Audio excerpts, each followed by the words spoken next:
Hey, friendo, Steve here. And Larson. And welcome back to Going In Raw, the only pro wrestling podcast you need to be listening to right here at youtube.com/Steve and Larson. Available wherever podcasts can be found. And, of course, taped live at the Twitch, twitch.tv/Steve and Larson. We got a lot to talk about today. It was a busy wrestling weekend. We're going to be talking about a potential Summerslam match in jeopardy. Of course, we're going to talk about Triplemania, New Japan's Resurgence, some controversy over the finish to the Omega Andrade match, and we're going to answer a bunch of your questions. Before we get started, do us a favor. If you're watching us on the YouTube, hit that subscribe button, hit that like button. Let's help grow Going In Raw. If you're listening to us in the audio realm, if you can hear my voice right now, you're listening to us on a podcast, do us a favor, leave us a rating, review, or a comment. It really helps us grow Going In Raw. Heck of a wrestling weekend. Of course, obviously, first off, we want to say thanks to all the friendos for joining us for the massive Triplemania stream. That stream, even after the VOD and everything, has been watched like 12,000 times. That's crazy. At this point. The very first Church of Friendos live stream. So, of course, a huge thanks to Kayla and Alex from Church of Joshi. Mm-hmm. Be sure to follow them. We'll put their Twitter and their channels in our description on this episode. And, of course, hit up churchoffriendos.com for the very first Church of Friendos merchandise. And, of course, thanks to the Enforcer. You said it during the pre-stream, dude. He is the glue that holds these live streams together. He's the absolute best. Love the Enforcer. Love the Enforcer. He's going to be back with us as well this weekend. We're going to be doing a live watch-along of SummerSlam. And then the next day, Takeover, right? Takeover. I do have a proposition. I should have asked you this in private, but I'm just going to do it here. Can we just stick to like a live watch-along at Takeover and talk about it the next day? Oh, you were going to suggest that. Yeah. Okay, cool. Right on. Because we're also doing our live watch-along of the first dance. Probably CM Punk debuts at AEW on Friday night, followed by our SmackDown. We'll recap that, then our SmackDown recap. So Friday, Saturday, Sunday are going to be really busy days. Yeah, for sure. So I feel like Takeover would be fun just to watch. Because, look, I want to watch with all of you, especially the Walter Ilya match. But also, like, I kind of get the idea, man. The vibe is going to be maybe a little bit different. This might be some sort of, at least, a beginning of an end of an era, given the direction of NXT. We're going to have a little bit more on an interesting tidbit about the future of NXT. We're going to talk about that in a little bit. But why don't we just go ahead and get started? Sure. SummerSlam. There might be a huge match off the card. What's going on here? So Sasha Banks, Bianca Belair, of course, they are scheduled to have a SmackDown with title bout at SummerSlam. Apparently, they both missed two WWE live events over the weekend due to, as WWE put it, unforeseen circumstances. And now, PW insiders reporting that they have, quote, spoken with several sources inside the company who expressed concern their announced match will not take place at SummerSlam this weekend, but there is nothing confirmed in that regard. I wonder what that is. What does that all mean? I don't know. Can't tell. Unforeseen circumstances could be anything. They might have fell through Rawgate and ended up in a different dimension. Or, with the way things are going right now, could be a little bit more serious. Hard to tell, difficult to speculate, but I'm really looking forward to that match. I hope it does happen because those two will put on a banger match. But yeah, I mean, we saw their match at WrestleMania was outstanding.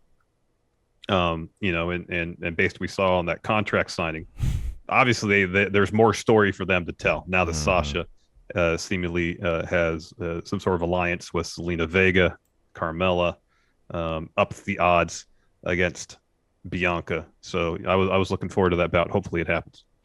Yeah, absolutely. And hopefully we'll get more information confirming or, saying that it's off the table this week. Hopefully it's not something they'll mention in the pre-show, oh, this is not happening now. So anyways, like we said in the pre-show, of course, Triplemania went down. Why don't we talk about the news coming out of it before we actually do the recap?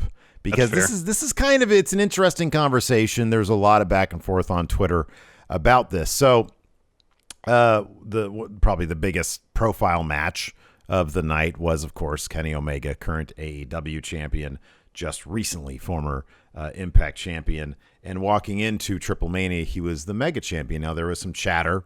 Dave Meltzer, Wrestling Observer, leading into this match, noted that the plan at some point was for Andrade to pick up this Mega champion. The match didn't go down that way. Kenny retained the AAA Mega title over over Andrade. But apparently, according to Meltzer, Andrade was initially supposed to pick up the win until AEW, Tony Khan, asked AAA to do the title change. I'm sorry. Not to do the title change, to hold off on the title change for Triplemania, because it appears that AEW has control over Kenny Omega's finishes outside of AEW. Fightful Select, go subscribe to that. Yes, go subscribe. And has confirmed Meltzer's report and noted, quote, several wrestlers backstage had heard that AAA was informed of this as far back as early July, possibly sooner. Oh, possibly sooner, yeah. So, yeah, interesting stuff. What are your thoughts on the idea that Tony Khan can call up AAA and say, hey, doesn't work for us, brother? Well, I guess we've always kind of assumed that AAA is just going to do what they wanted to do. And right. Apparently there is a measure of trust between the two promotions that if Tony Khan could call up AAA and say, hey, let's not do this, maybe we can do this instead. Because I'm speculating here. I'm guessing Tony Khan's just not going to pick up the phone and say, nope, not happening tonight, and hang up the phone. There would have to be at least some semblance of a pitch as to how they could proceed if it's not going to happen at Triplemania. Whether Andrade is going to get that belt at all, whether there's going to be someone else within AAA. Is it going to happen at a AAA show? Is it going to happen in an AEW show? I'm guessing. Don't have any inside information. This conversation, at least some kind of conversation along those lines, would have had to have happened, that both people hang up the phone after that conversation, feeling comfortable with not doing the title change there. Mm-hmm. And it is. Does it seem like a huge controversy or something for AEW to be like, no, let's pump the brakes on this? I don't know how the conversation went. Yeah. I don't know what the resolution was. If not Triplemania win, I don't know these things. What really surprised me more was we assumed Christian winning at Rampage was going to be the beginning of the story of Kenny losing the belts, culminating in the AEW one. Yeah. Obviously not the case. Yeah. So for me, it was more like, okay, then why do they have, they just have Christian win so he can defend the title at Emergence, so Kenny gets the day off after wrestling at Triplemania, the day after wrestling Christian at Rampage. Mm-hmm. Let him rest for a bit, and before All Out, we have to wrestle Christian again. I guess there is some benefit in terms of short term of having a shock title change on Rampage. People think, oh, the show's important. I should be watching this. Yeah. This isn't Thunder. This isn't Sunday Night Heat. On the Sunday nights it was on, that wasn't, right before a pay-per-view. Man, that stuff, stuff would go down on Sunday Night Heat back in the day. Yeah. But if it was right before pay-per-view, yes. So this is a show I got to pay attention to. You got that. And then this week, if Punk comes out, okay, Rampage is a deal. I got to pay attention to this show. I get that. So long as they have a story to work all that into the larger story they're telling between Kenny and Hangman, that's fine. It just right now, with the information we have in front of us, it's a bit of a head scratcher in terms of the story they had been telling. But, hopefully they will tell a story going forward that helps all that make sense. Yeah, dude. I mean, we can sit here and sort of plot out the facts of what we know and probably where they wanted to go. And I wonder how much of that has just changed because stuff changes. And in wrestling, things happen, and then you have to make Tony Khan, you could take a look at some. Number one, I don't know that anybody can deny that the relationships between Impact and AEW hasn't benefited Impact immensely. I don't think you could deny that the budding relationship, given where things started, especially how AEW basically took New Japan's westward expansion and just made a whole company out of it and froze New Japan out of that, right? So the fact that they have a relationship now and that it's going pretty well, and you get things like the Good Brothers now in New Japan programming, Mox is able to work both programs or both promotions. Like, it has benefited both companies. NWA, it's benefited both companies. All this stuff seems to be positive relationship building. The fact that he was able to contact AAA and say, hey, can you do us a solid? And again, you're exactly right. We have no idea how this conversation went down. I'd be shocked if it was he picked up the phone and said, doesn't work for me, brother, and put it back down. You know, like you said, that doesn't make any sense. No. And so another thing that we know about AAA, even having watched Triplemania for 4 years now, is that, like, how often does their actual main title, does it really feel like it matters all that much? Like, is it like the Universal Champion in WWE? Not really. Like, how often does it main event their WrestleMania? I mean, how often does WWE's titles main event? I mean, it's Roman Reigns, if he's there or not with the title. But, they've had, like, Jeff Jarrett has had the title over there. Kenny Omega's had it for like almost 700 days now. Yeah. And he, has never been a straight up AAA star, like exclusive to them. And he was doing stuff in New Japan and whatnot. Yeah. It seems to be their main title, the Mega Championship, seems to be a promotional tool.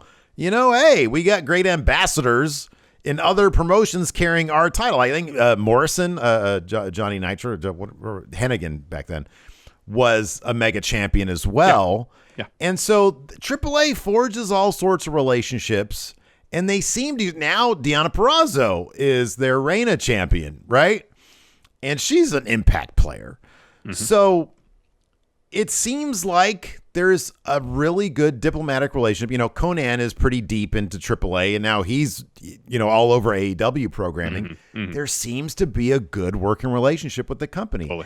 I wonder if, Tony Khan also recently mentioned that he was posed the question. I apologize. I forget if this was on Busted Open or what, but he was posed the question, should you be doing more Forbidden Door stuff? And he said, honestly, the logistics prevent us from doing it. You see how Impact tapes their stuff. They're, I think, starting yesterday and until tomorrow. 3 days. Yeah.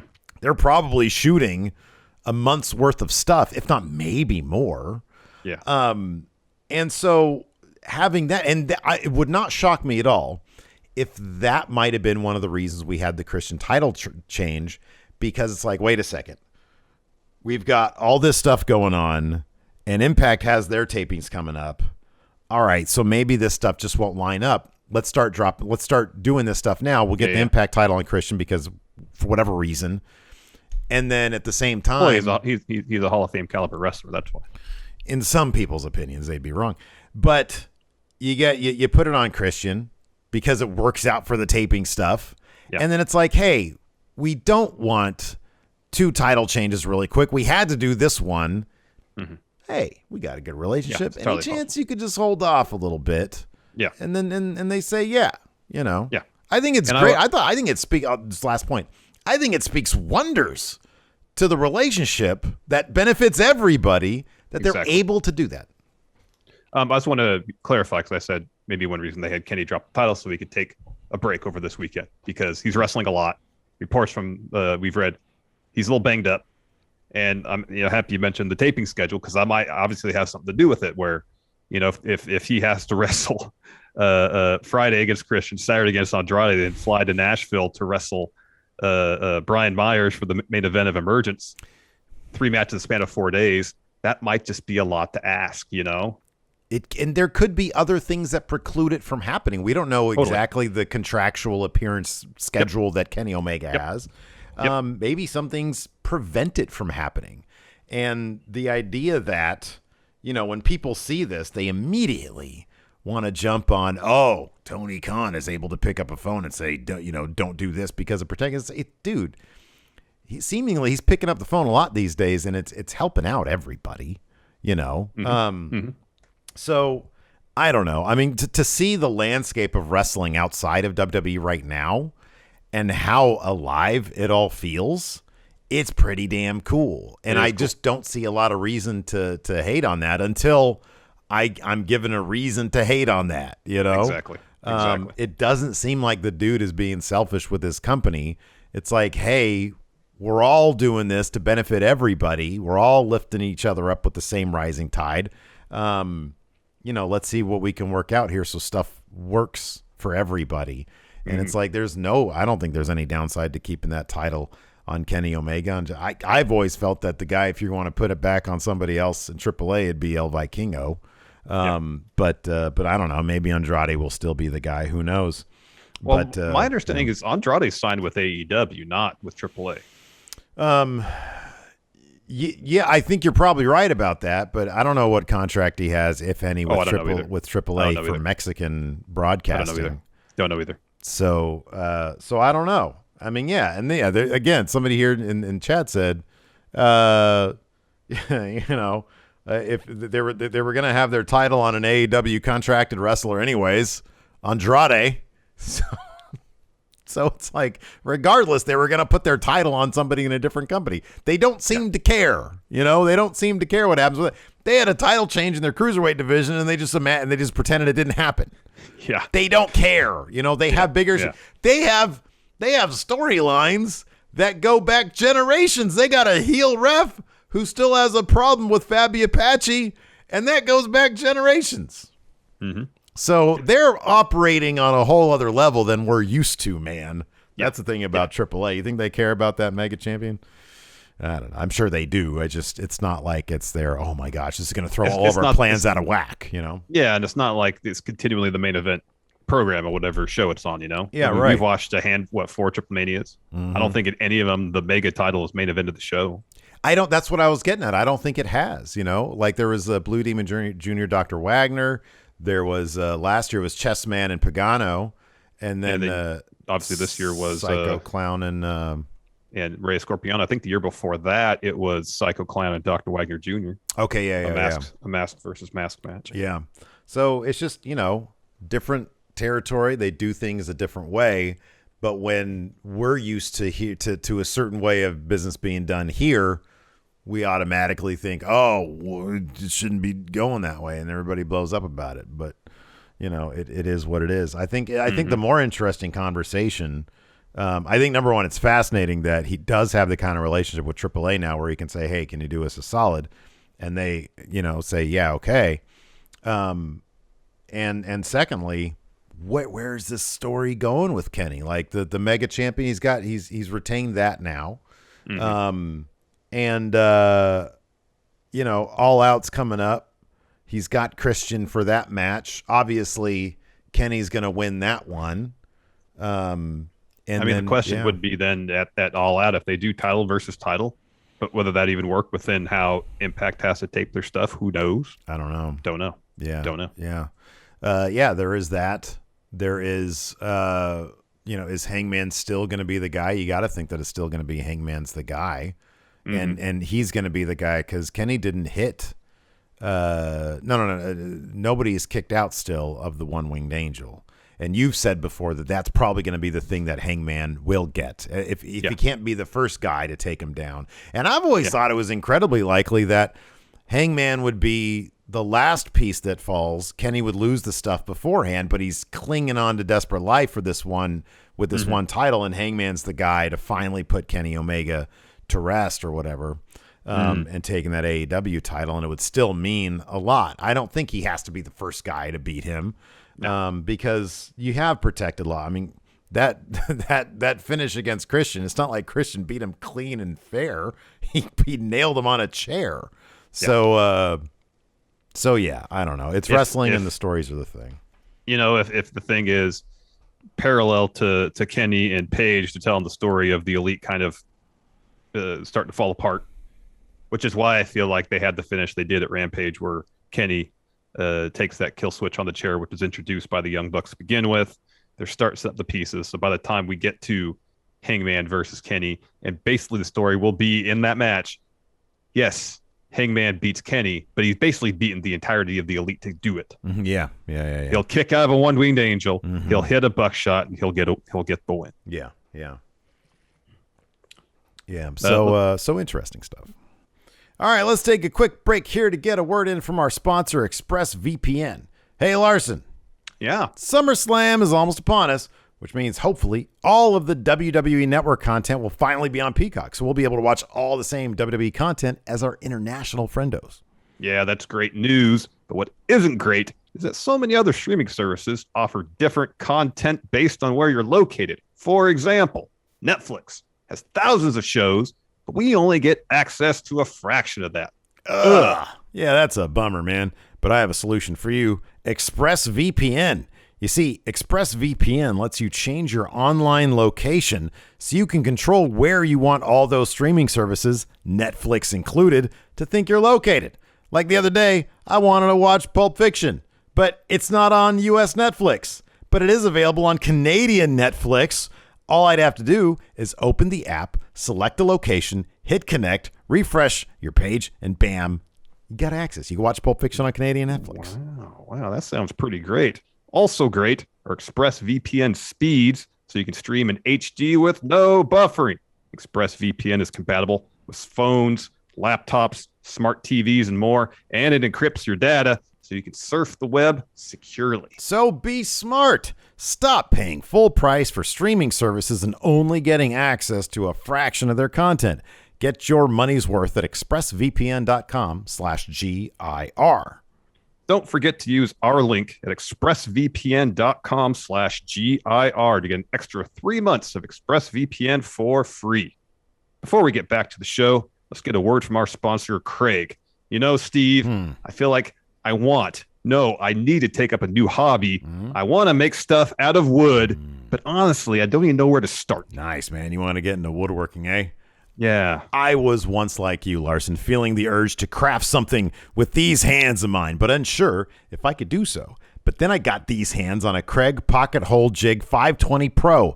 Craig has been the innovator and leader in pocket hole joinery, setting the standard for 30 plus years. And now, if I got my Craig Pocket Hole Jig 520 Pro and a drill, I feel like I can build nearly anything from bookcases to desks to outdoor patio furniture. Really? Man, I had no idea. Please tell me more. Yeah, man. You see, pocket hole joinery is a way of creating fast, simple, and strong joints in a variety of wood projects. And the Craig Pocket Hole Jig 520 Pro makes it easier than ever. You know me, man. I've never been terribly handy, and the thought of building something out of wood with these hands of mine seemed like a pipe dream. But with the Craig Pocket Hole Jig 520 Pro, I can build pocket hole projects anytime, anywhere. Wow. So, question for you, Steve. Yes, please. Can you build me a bookcase, please? No, because you can do it yourself.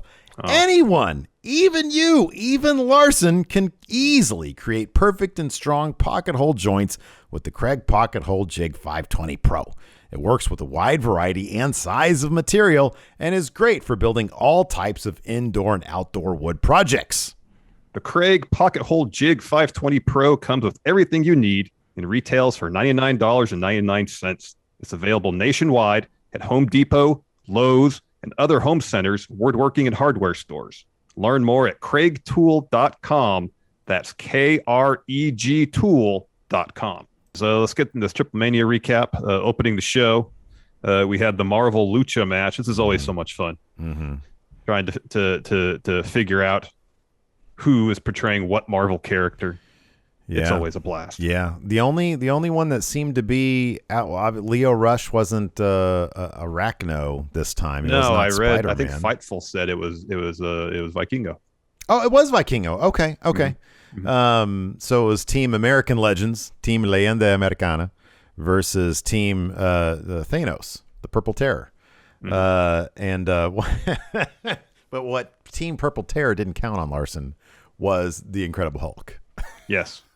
Was it confirmed that he was Murder Clown? Yeah, okay, that's what Feifel said. It was Murder Clown. Yeah, Taurus was Venom, and Brian Cage was Thanos again. Yeah. Okay. Yeah, I did not see that coming. Hulk came busting through a wall when like Kool-Aid Man. Yeah, there are some parallels there. When the good guys, when the face is there, We're in peril a little bit. We're in peril. And Thor and Thanos. It's funny because they actually finally got some canon closure with Thanos and Hulk, because Hulk really never got his one up against Thanos. You know, Thanos whooped his ass in Infinity War, and in Endgame, Hulk really didn't get one back on that one. He never got his win back. Nope. After that, we had the Copa Bardal and Mr. Iguana, the fan favorite there, won that particular one. Of course, the Copa Bardal, the Copa matches, the cups are like a mix of the Royal Rumble and what's like a gauntlet match kind of. It's kind of if you've seen shoot. They did the same thing in Lucha Underground. Oh, Vash is asking, I'm sorry, who were Black Widow and Captain Marvel in that match? Oh, let me check. Yeah. Let me check. They did. They had a list of everybody. So, yeah, Mr. Iguana won the Copa Bardal, and then he got attacked by, what was the name of the faction? NGD. So they're the Dynamite faction, right? Yeah. I think there's three people who left CMLL now in AAA. Yeah. So they beat up Mr. Iguana, and then La Impresa, who I guess is also former CMLL wrestlers, came to the ring, and maybe they joined forces. It kind of seemed that way. Yeah, sorry. Yeah, Freedom KME. Thank you very much. It was the new Dynamite generation. Nueva Generación Dynamita. And new Dynamite generation, which is awesome. They have like a good name. An Ed Hardy tattoo-esque logo, which is pretty sick. So, yeah, they attacked him. So, sorry. Do you want to know who else were the Marvel characters? Por favor. So, Taurus is Venom. This is from Fightful. Taurus is Venom. Brian Cage, Thanos. Vikingo was Spider-Man. Octagon Jr. was Captain America. Ah, okay. Oh, that's different from last year. Okay. Yeah, and then Lady Maravilla was Captain Marvel. Sexy Star 2 was Black Widow.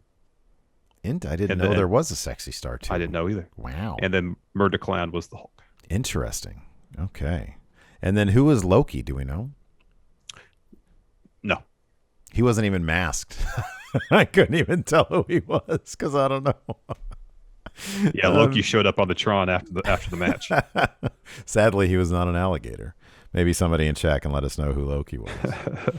All right, let's see here. Deonna Purrazzo is, like I said earlier, the new Reign of Champion. She defeated Fabi Apache thanks to heel ref. I mean, come on. Yeah. The ads. This is worse than Hebner and the Montreal Screwjob. Let's see here. Tag title match. Lucha Brothers defeated El Hijo del Vikingo and Laredo Kid. That was one team, and then Taurus and Brian Cage the other. This is a really fun match. Mm-hmm. Is Kalisto Octagon Jr.? Oh. Is that who it is? Oh. I had no idea. Well, that's what Zondo is saying here. Is that true? That's cool. Wow. Interesting. The ratings for Rampage is in. Breaking news. Pretty good. 740,000. And in the 18 to 49, 0.3. SmackDown had 2 million. Okay, so that was adjusted because at first it was 2.5, but it's because like people watching the NFL games in the same time slot. Yeah. I figured that was skewed. So SmackDown got 2 million. Good number for Rampage on a Friday night. Yeah, for the first show. On a Friday night, that's a hell of a show. You think it's going to break 1 million for Phil? Yeah. Probably, yeah. I'd be really shocked if it didn't break 1 million for Phil. Yeah, they've been promoting that too. Let's see here. And then we had La Impresa defeating, which is what, Corey Graves' brother, right? Sam Adonis, is that his name? Yeah, it's Puma King, him, and Puma then King, I forgot what the other guy's name was. Yeah. Defeated Chessman, Pagano, and Murder Clown, and Chessman at the end and Pagano are both going at it, so we might get a... I mean, they basically tried to kill each other last year at Triplemania. It's hardly surprising they couldn't get along. Well, a year's a long time, man. You know, they bonded enough to join up with Murder Clown, but apparently... Pagano should have been wary when Chessman comes out with dressed like Cobra Commander, you know? That's right. Then we had, of course, we talked about this already, Kenny Omega defeating Andrade. With Ric Flair. Ric Flair was in Andrade's corner. Ric Flair was out there. He got involved physically. What are your thoughts on that? Because I saw also some chatter on Twitter. Oh, you shouldn't be out there putting people in figure fours and chopping people. I mean, if he's got medical clearance. I mean, If the guy wants to do it, the guy wants to do it. If he's not endangering his health and well-being, going out there and throwing a couple chops and putting Conan in a figure four, I don't see what the deal is. Think we're gonna get? He's not out there taking bumps. Let's get Flair versus Conan next year at Triplemania. Joe Horace says he lost 20,000 channel points betting against Flair showing up. Oh no, man, that's why you gotta follow Sean Ross Sapp on Twitter, man. Yep. May not be the tallest guy in the world, but he knows the stuff. He's got the scoops. He does. He does. The main event, Psycho Clown defeated Rey Escorpion in a mask versus hair match. This got bloody. We did see a hammer. It wasn't used though. No, it wasn't. But it was used as sort of a decoy for a sister, the sister of Rey Escorpion, turning on him. Wow, shocking. Something else. Kind of wish we saw the hammer be used, to be honest with you. There's no Aerostar again. Yeah, what was up with that? That was modest weird. Disappointment. Maybe they couldn't build a contraption high enough for him to be like, yeah, I'll jump off that. That could be, yeah. There is a ceiling. It's like the arena has, there's nothing. He's like, well, this is too sure. This is not tall enough. Yeah. Let's wait till we're in an outdoor setting. We'll get an airplane, an Aerostar plane. There you go. And I'll fall from that. An Aerojet. Yeah. Anyways, so yeah, good stuff. Let's talk about this. I mentioned this at the head of the show. NXT. They're kicking it old school, man. Following rumors maybe massive changes coming to NXT shortly. PW Insider is reporting that NXT will be taping 3 episodes of television following this weekend's takeover. The site states that WWE NXT will be taping on Monday, 8/23, that will broadcast on the USA Network the next day, on Tuesday. On Tuesday, the 24th, they will tape 2 episodes that will air on Tuesdays, August 31st and September 7th. But it doesn't appear that NXT is going to go back to bulk tapings for TV. PW Insider said today that, quote, the current plan is for NXT to return to live episodes on the USA Network 9/14. Andrew Zarian tweeted out, spoke to a contact from USA Network regarding the rumors of NXT going back to tape show. He says this, a tape show is not what we paid for. That's a very important consideration. They have a contract with USA for live programming, which is at a premium. So no, NXT is not going to go back to being taped. This is probably a special situation for who knows why. Yeah. I don't know why. Like, speculate. Let's recklessly speculate, Larson. Maybe this is what it is. Maybe they have this relaunch they're planning that's going to take attention from the people that run NXT to get that going, how they want to do it. So they think, okay, 3 weeks. We'll tape 3 weeks of TV this week. That opens their calendars up. We're going to have to book television for 3 weeks. Worry about all that. We could focus on whatever we're going to do in terms of the relaunch of NXT. And then maybe on 9/14, bang, relaunch. And that's why. I don't know. I'm just pulling out ideas out of the sky here to try to think of what it could be. I think that's probably some solid speculation there. I think you might be onto something right there. Queen of the Ring, Alex, is in the chat right now. Hello, what's Alex. up? She says, no thoughts, just Lucha Baby. I'm working on 2 things. I'm going to get a Shoot Baby shirt, but more importantly here for our Twitch chat, Shoot Baby emote. There you go. Very excited about that. Something else to be excited about, New Japan running Resurgence. What a great looking show. I watched one of the matches, and it looked pretty cool there being at the Torch. Yeah. They just sort in front of the LA Coliseum. They just sort of set up a venue out there in the parking lot. Yeah. When I read that was the venue was the Torch at LA Coliseum, I thought they had built some other venue out there that they called Torch. Yeah. I didn't realize they meant literally in front of the Torch at the LA Coliseum. And I saw pictures like, wow, that looks great, especially at night when it was all lit up and everything. It looked really good. I was looking for like comparison pictures of the venue in advance of New Japan being there. But yeah, like you said, they just had it up there near a thing. They just made a venue, which was pretty great. It looked awesome. A lot of good reports coming back from the show in terms of, what it looked like. Of course, these days with the Delta running wild, being outside is obviously preferable to being inside. A couple notes here from the show. Like I said, I only watched Moose versus Ishii. It was a hell of a match. Ishii basically won with like a jackhammer. Like it was basically just sort of a brainbuster type suplex thing.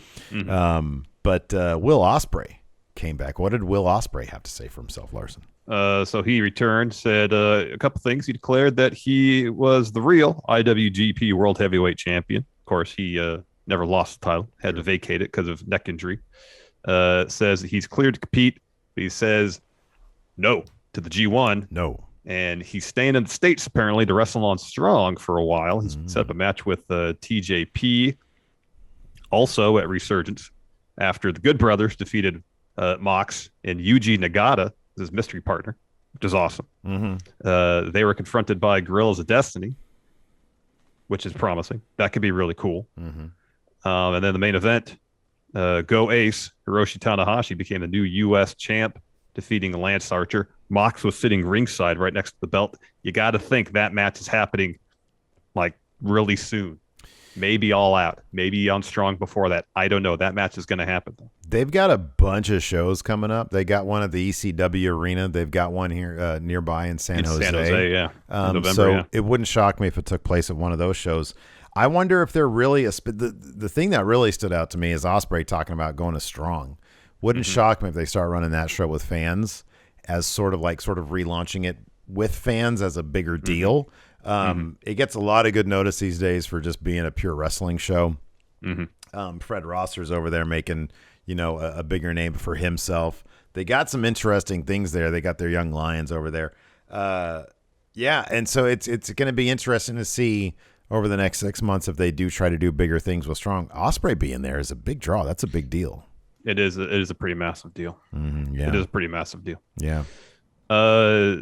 Also over the weekend in New Japan at one of the Summer Struggle events, after weeks of struggles, trying to win some matches in the Junior Tag League, Roppongi 3K just imploded. Show turned on Yo after they lost to El Desperado and Kanemaru. So it looks like Roppongi 3K are no more, and they're going to feud and then go after singles pursuits. Just like Desperado predicted in that promo of his. He was like, you guys aren't on the same page. And sure enough, they're not on the same page. That's going to be some good matches between those dudes, though. Yeah, I think so. That's going to be some good stuff. Also going down, I think it dropped yesterday. Is that right? The 15th, yeah. Heels on Starz. I watched the first episode this morning, man. And I really liked it. I'll be honest. Sometimes it's kind of difficult to watch whenever there's like, wrestling fiction. Like I couldn't get through Fighting for My Family because knowing more or less the story, of what actually kind of was going down with that. So like you can always, as a wrestling fan, when you're like this deep into it, you can kind of point. It's like, oh, they're kayfabing the crap out of like stuff that actually happened, and so like I got like 15 minutes of it, and so early in the first episode, there's some of that like for people who aren't into wrestling to appeal to them. There's some like sort of awkward exposition for, hey, this is how we're approaching it, but it's totally like Stephen Amell plays a dude who's Jack Spade, who's like. Dad was like, the king shit of the territory, and he bequeaths the territory to his son because he dies. And so basically Stephen Amell is playing, he is the guy who is the champion and the booker, and his brother is like the hottest babyface he's got, but he's also got his eyes on greener pastures. And so Stephen Amell's character, Jack Spade's like, they got this big match coming up, right? That's the intro, sets up the big match between brother and brother. And it's like, do I have my brother go over? But then he also wants to leave as well. He's got, but his brother really wants to get the title because him and his dad had it. And it sets up the characters really, really well. By the end, I was pretty shy, and I'm not going to, no spoilers here. By the end, I was really into it. It takes a little while to get going, but I'm like, holy crap, what was that ending right there? Like, Jack Spade, what are you doing, man? But no, I'd recommend people watch it. It's pretty solid stuff. And I'm curious to see where it goes. Like, I kind of want to do like a spoiler review. I kind of want you to watch it and then us to review it again, so that like we can really get into the meat of it, because the ending was pretty interesting stuff. So yeah, but I don't want to spoil it for people. Okay, very well. Yeah, I'll try to get a chance to watch it later this week. Maybe at some point we could talk about it more in depth. Yeah, for sure. Sadly, didn't have time today. Yeah. We'll have time to watch Raw tonight. Got 3 segments announced for this you sound Go Home so edition. Excited. Oh, thrilled! You sound just thrilled. Somebody was asking us earlier in the pre-show, "Hey, Raw's coming to Sacramento." No, not into it, man. Like there's, I don't. Yeah, no. Like if it was even under normal circumstances, under normal circumstances, I would like a SmackDown. I'd consider. Yeah. A SmackDown, I'd totally consider under normal circumstances. I wouldn't mind seeing the Tribal Chief live and in person. I'd totally be down for that. We've been to 3-hour Raw tapings, and they're just long. We went to a 5-hour Raw taping. That's true. We did the live show plus the Christmas episode right afterwards. Yeah, and it was not fun. Yeah, dude. Yeah, I don't know. It doesn't sound appealing to me. But yeah, Raw is on tonight. I prefer. Look, if I can watch Raw live, in person, and be able to fast forward through like I do now, all the commercials and recaps, yeah, and like some like Ms. TV sometimes. I'd be down for it. Yeah. So 3 segments announced. Drew McIntyre looks to overcome Veer and Shanky with huge SummerSlam implications. Didn't they already have a handicap match? Yeah, they did. Is this isn't last week's? No, this is tonight. That first preview is literally something that already happened last week. What huge SummerSlam implications is it going to have? He already has the match with Jinder. I know. It's already happening. I know. I'm surprised they didn't say something about momentum. Randy Orton goes 1-on-1 with Amos for the first time ever. So they'll set up the tag match, make it official for the go home show to SummerSlam. When Orton finally turns on Riddle, is anybody going to know? Because he shows his affection for a person by RKOing them. Yeah, I know. So is it going to be like, oh, whoa, look, he loves him. Oh, wait, he doesn't? I don't know, honestly. He's RKO. All he did was RKO him. And then it doesn't matter. They're going to have a tag title run first. And then Bob Lashley and Goldberg himself. Goldberg is going to be there. They're going to meet face-to-face again this Monday. Something that happened 2 weeks ago. Yeah, they already met 2 weeks ago. 2 weeks ago. So hopefully there's going to be some good stuff on Raw tonight. Hope so. I hope so. You want to answer some questions? Yeah. Yeah, man. Let's do some questions. All right. Let's go to our Twitter. @RealGoingInRaw on Mondays. We take our questions from there. Absolutely. Let's see. Let's find a good first one. We have a lot of questions today. Get a solid one. Got a lot of questions. Got a lot of questions from you people. Kyle with Ric Flair showing up at Triplemania over the weekend, with him almost certainly going to AEW. Would Cena's chances of beating Reigns, becoming 17-time champ, be more likely to happen at the SummerSlam? No. They're not going to change whatever plans they had just to stick it to Ric Flair. No. Especially not with John Cena, who cannot be there to be champion. Like, this isn't even like Brock, who could be there every once in a while. I imagine when Cena's done with SummerSlam, basically, and then maybe the Raw after, maybe the SmackDown after. Yeah, he's got to have a match with Finn. He is out of there, and then take that L to Finn. Yeah, and then he is out of there. Yeah. Kane James, should Kenny or Hangman be the first person to kick out of the one-winged angel? Of course, Kota Ibushi is the first person to kick out of it. That was years ago. Laredo Kid came damn close. Yeah, damn close. But it was after the 3 count, so it was like a 3.1. So yeah. So wait, what's the question then? Should Kenny or Hangman be the first to kick out? It should be Hangman. It's got to be Hangman. It's Hangman. It's got to be Hangman. Of course, it's Hangman. Yeah. Jay McDowell, with this being supposedly the last week of Adam Cole's contract and no extension being signed since his meeting with Vince, do you think it's more likely he's going to leave WWE? These things usually, like, you'd think that it's usually like no pressing matter. They'll just like handle this at SummerSlam or something, you know? It's like, hey, you going to sign? Yes, for $1 million. Absolutely. Or yeah, we'll see. It's gonna be interesting what happens. Maybe they're taping these 3 weeks of NXT to give him some time before Adam Cole decides what he's gonna do. Yeah, I don't know. I don't think that it's any more or less likely that he's gonna sign like the closer we get to SummerSlam. No. I don't know. No. I mean, maybe part of the idea is, well, I'll wait till the last minute. Maybe as for some added negotiating leverage. Yeah, exactly. Yes. Drive up that price. What's even better than $1 million? $2 million. $2 million plus some say in my creative. Gareth Nicholas, could Deanna Prazo end up being the Impact's belt collector? Any chance she at least gets a shot at the AEW Women's Championship? I think she said she wants to have a match with Britt. I think she's mentioned that in interviews. Yeah, I think she. I don't know. I don't know if she's going to be able to collect any titles from AEW, but it's a match I'd like to see. NWA is a possibility. She might be able to collect NWA's title. I don't know about AEW. I don't know either, but I think the match nonetheless should happen. I think Britt versus Deanna would be great. How would you book that finish?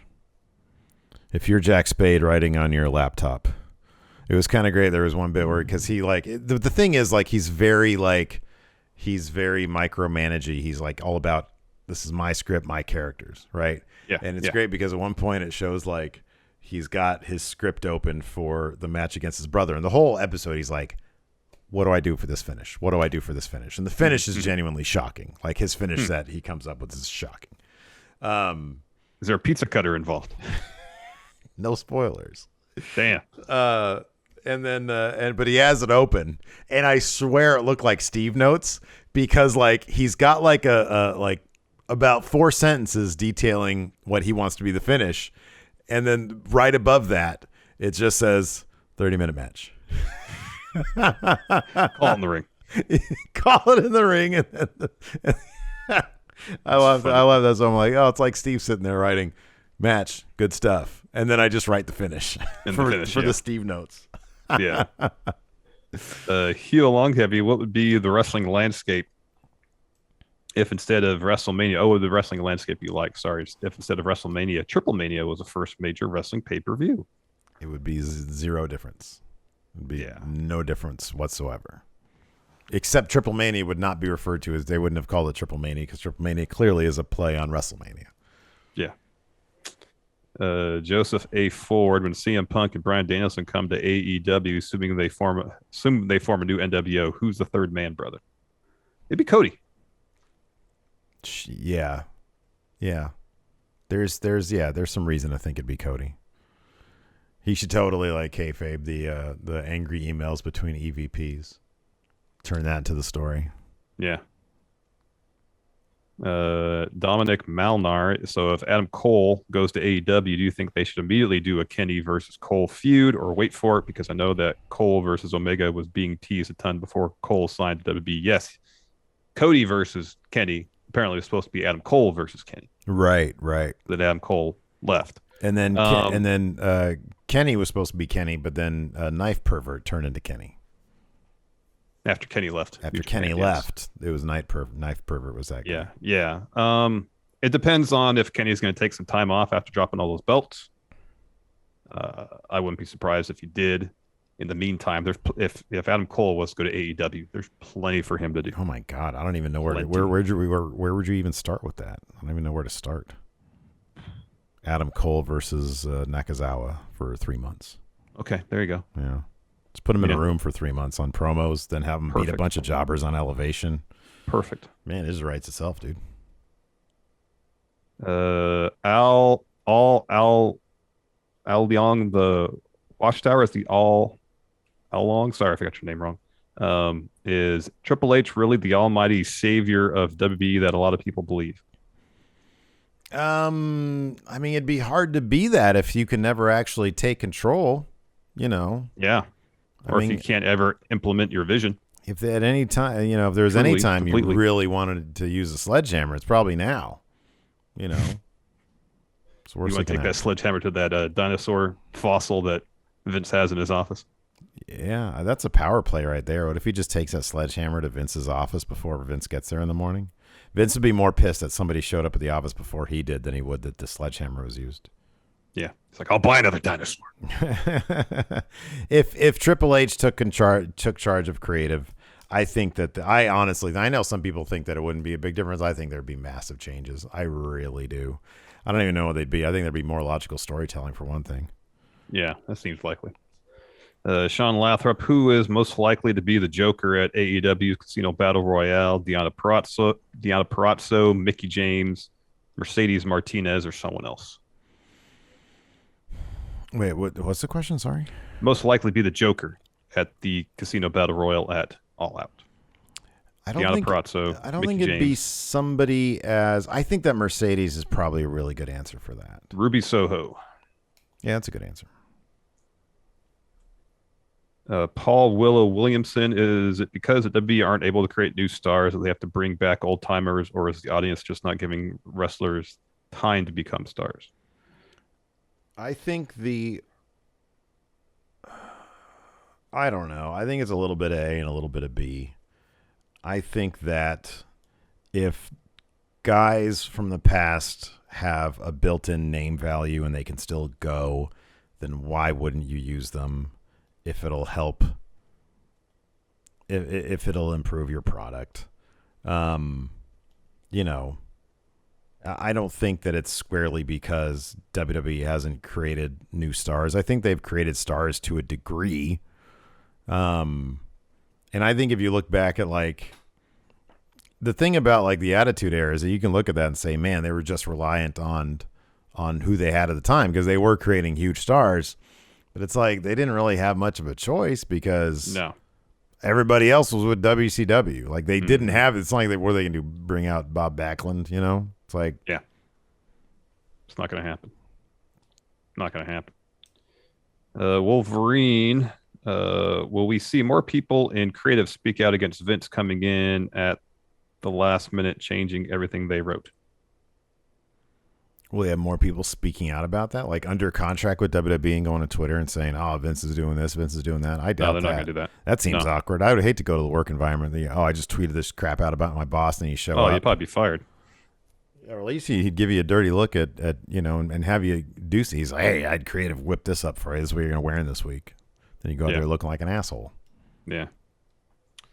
A white brownie with NXT reportedly going back to taping. Do you guys feel this benefits UK talent like Walter without having to relocate to the States? I mean, that's another reason why those episodes. It's because Walter's going to be around. And Ilya. Yeah. Nast. What happens if AEW fails to produce CM Punk this Friday, given all the speculation, reporting, hype, and expectations about the debut of Mr. Phil Brooks? What do you see as a fallout the following week? Okay, so here's the thing about that. That question at this point is like asking what would happen if WWE failed to present or failed to have John Cena show up. Mm-hmm. This is as good as done. There is no what if. Tony Khan has basically said, hey, everybody knows what's going to happen. CM Punk is going to be there. There is no what ifs. There's no what if it didn't. The only what if is if Phil gets into a car accident and shatters his legs on the way to the United Center. That's the only what if. What if he comes down with like food poisoning and he has to crap his pants again and he doesn't want to go out there and crap his pants for. This is happening. He is scheduled to be there. They're just trying they're just not saying it outright, but they've essentially said it outright. Yes. Jason Lewis, who from MLW and Ring of Honor would you like to be the first to enter the AEW's Forbidden Door? Jason Lewis' personal choices are Jay Lethal and the Von Erichs. From Ring of Honor... Oh, it's Jonathan Gresham. I think that'd be cool. I think it'd be Brody King because of his history with Malachi Black. That's good. I think that'd be good. Plus, just because I love him, Danhausen, I think it'd be fun. That would be fun. MLW is Jacob Fatu. MLW, yeah, that's a great name. I mean, it actually seems like it's possible that like Tom Lawler could show up. Yeah, That seems like entirely possible. I'll go with Hammerstone. That's There a you go. big dude right there. Yeah, he's jacked. Yeah. Dirty Rich, Goldberg has never lost 3 matches in a row. Is there any possibility he wins at SummerSlam so this doesn't happen in his 3rd straight title match? Yes, there is a chance. I would say it's a. You gave Christian a 4 out of 10 chance. I'll give Goldberg a 2 out of 10 chance. I think there's a 20% chance. At most 20%. 20% chance. Anthony J, back to Survivor Series 2019. Who do you think booked the show, Triple H or Vince, or a collaborative effort of both of them? Because this is the only time he could have seen Adam Cole perform when he faced Pete Dunne that night. It was probably somewhat collaborative. If it was done strictly because NXT was going on USA Network, they were trying to muster up some excitement for this brand that had only been on the network. Yeah. And then they just didn't follow through on any of it. Yeah, I imagine he was probably like, all right, Paul, you do your guys, And then, Triple H is sitting there watching Adam Cole go at it. And he's like looking over at Vince, and Vince just isn't paying attention. He's talking to Pritchard or something. He's on his phone. Yeah, he like looks down, and Pritchard looks over at Triple H and flips him the finger. Raymond Earl, do you think Charlotte would consider leaving WWE when her contract is up to explore other opportunities outside of WWE? With Andrade and Ric Flair not in WWE, would that entice her in any way to not renew her contract with WWE? Here's the only way I would see her leaving WWE. She's pretty much done everything. She's done it all. And, she's pushed. I'm sure she's paid well in WWE. But if she's like, all right, I've done everything here, I want a new challenge, I guess it's possible. I'd be pretty surprised. But there was a report that she was like doing some TV stuff. So if she got offered, a Thunder in Paradise 2 TV show, then yeah, I could see her leaving. I wouldn't see her leaving for AEW, but I could see her leaving, and then she could just sort of, if she wants to go and do stuff elsewhere, she can do stuff elsewhere. But yeah, I think it would be for a specific reason that would be outside of wrestling, like the television industry. Dale and Dula, while watching squirrels run through your yard, you were inspired to become a squirrel yourself. Having the time of your life, you run through your neighbor's yard, bury acorns, and climb on their trees. What pro wrestler would most enjoy joining you in your squirrel activities? Do squirrels and iguanas get along? Because I'd say Mr. Iguana. Or do squirrels try to eat iguanas? I think it'd probably be the other way around. You think iguanas try to eat? They try to eat squirrels? I would think because squirrels, I don't believe, are carnivores. Or they only eat seeds and nuts and berries. Stuff? Yeah, you're right. Yeah. Okay. Yeah. You think is an iguana big enough to? How big is an iguana? Like this big? Yeah, I think that'd be large enough to eat a squirrel. You think so? Yeah, if they wanted to. I don't know if they'd be fast enough to grab a squirrel, though. Squirrels are really fast. I don't know if how close iguana is up to the apex predator classification. Iguanas are herbivores. They eat plants, so they would get along. Plants. Oh, that's right. They eat leaves and stuff. Okay, yeah. That's a good answer. What do squirrels eat? I think you're right about that. Nuts and stuff. Yeah. That I'm pretty confident about. Yeah. They eat plants as well. Okay. They can nosh on some plants together. Me and Mr. Iguana running around. There you go. Good. Good.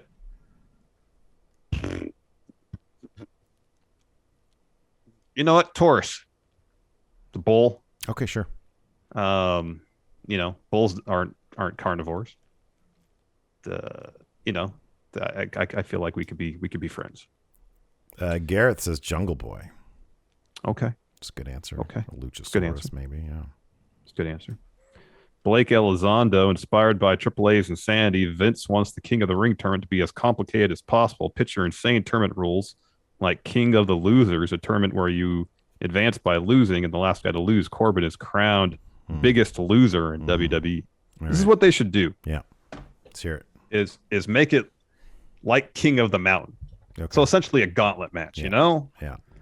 And make it a whole pay-per-view, a 2-hour gauntlet match. That'd be great. Like 16 people in it. Yeah.